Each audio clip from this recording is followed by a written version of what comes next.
one of the major problems, and I've heard it referred to as I've been listening to the speeches, that you then have to think about, is whether the relationship between local and central government is suited to the regenerative process.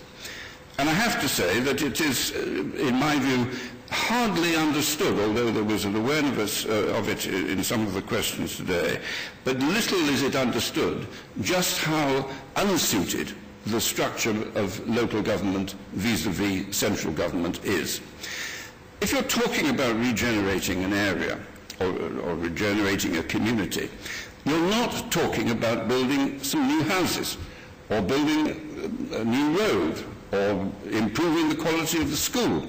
You can do all those individual things, but if you do them individually, they will not regenerate a community or an area. And so what you need to think about is how do you get a community approach, a corporate plan in the language of the private sector, to the challenge that you're facing to bring about a regeneration of what is inevitably a relatively deprived community. The way in which central government operates vis-à-vis local government has been, in my view, one based upon a serious disregard for the qualities of local government. And two things have flowed over my political lifetime. First of all, a significant number of powers have been taken away from local government. Local government has been hollowed out. If I mention the Housing Corporation, that is a classic example of where central government thought local authority housing was no good, and therefore they would set up their own quango in order to provide public sector housing. But you can talk about the Skills Council, and you can talk about the regeneration agencies. It's all the same process. Things that actually involve massive expenditure in local communities have now been removed from those communities and spent by central government through their agencies, the quangos. Secondly, even where local government has the titular responsibility for functions, actually the disciplines within which they have to operate, exercised by central government, are rigid and uniform. In other words, you get a circular telling you what the legislation means. You get a grant, but the grant is ring-fenced for some very specific objective of central government. And in numerous ways, therefore, central government has imposed a sort of branch office structure on its outposts in local government. And the people who run those outposts, whether it's the county surveyor or the housing guy or the education guy, they're not sitting there saying, what am I doing for the community that employs me, the local authority for which I work? What they're saying is, what am I being asked to do and how am I being asked to account to that guy in London from which I know deeply the money comes or doesn't? Now that is what has happened, that is the reality. I'll never forget my experience in the Department of the Environment in 1979 in getting my officials to put on a wall the forms that local government had to complete before they could build a council house. A council house. And there were 80 questions about the texture, the shape, the size, the roof, the this, the that central government wanted to have filled in before the local authority could put a brick on the ground. Well, I dare say that that has been moderated, but it gives you an approach, an idea of the scale that central government had imposed its will on local government. Now, if one accepts the concept that there is this sort of vertical relationship between central and local government, and I do profoundly believe it, you have also to ask the question about leadership. How does a local leader operate in such circumstance?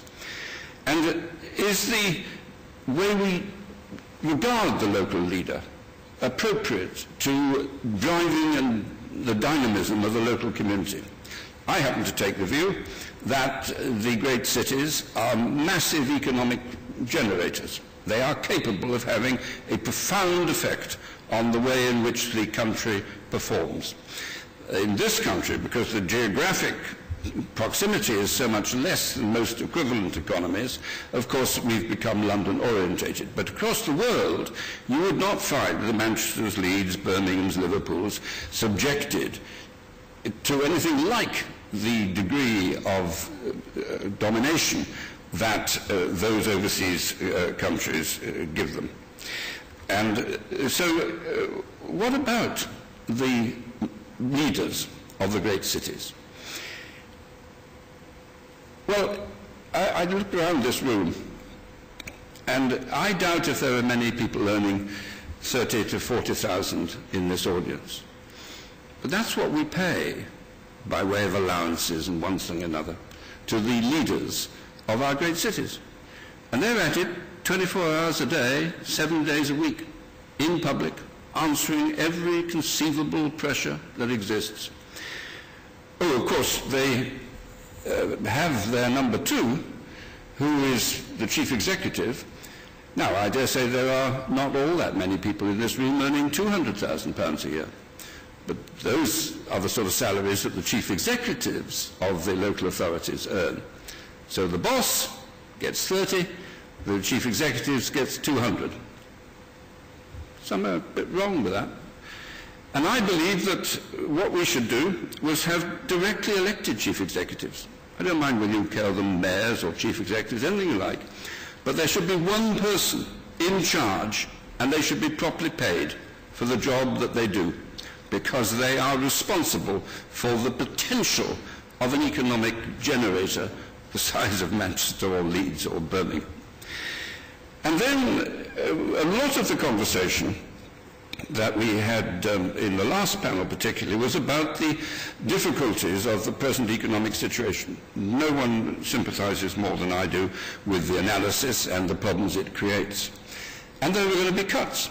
That everybody knows. And we know the public sector, left to its own devices, will cut the capital bills, because that doesn't affect the public sector manpower, and it does affect the capital, the private sector, and that's not their problem.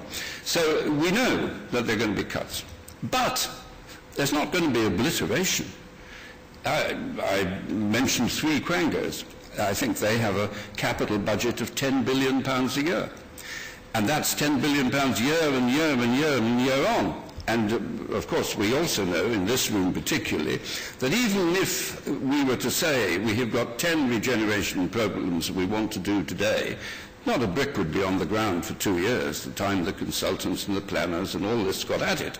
So essentially, one has to take a rather longer view about the opportunities than the immediate crisis views of today.